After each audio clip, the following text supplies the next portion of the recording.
I'm not listening to the lyrics, I just like the beat. Hey guys, I kind of wanted to just recap part of Sunday's message because I think it's so important for us to understand. Let's go ahead and start out by reading the first two verses of Psalm 62 that say, Truly, my soul finds rest in God. My salvation comes from Him.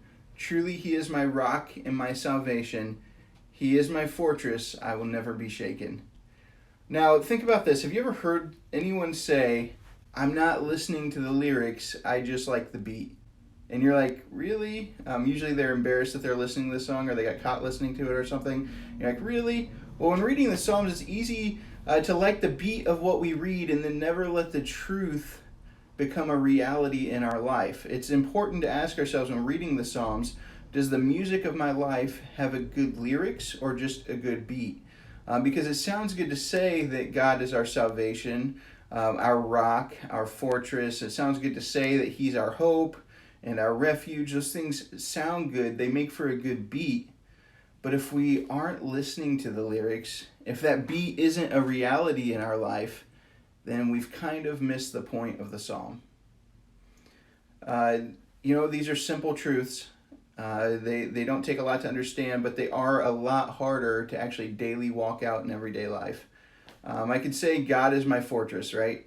But is that a reality in my life? Does our soul truly find rest in the fortress of God beyond just saying it with our mouth? With this in mind, let's read the last two verses of Psalm 62. It says, One thing God has spoken, two things I have heard. Power belongs to you, God, and with you, Lord, is unfailing love, and you reward everyone according to what they have done.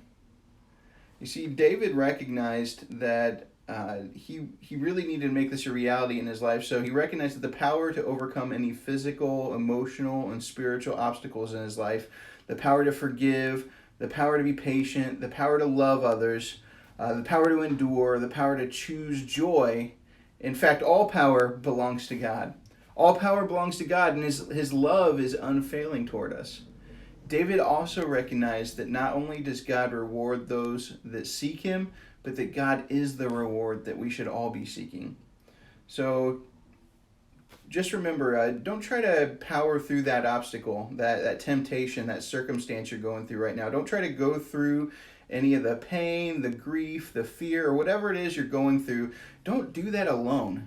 Also, don't give power to the difficult circumstances in your life, and don't let it control your actions and your emotions. Recognize that power belongs to God, and place your trust in His power and let His love defend you. Seek Him and you will find Him. Then the music of your life will not only have good lyrics, but also a good beat.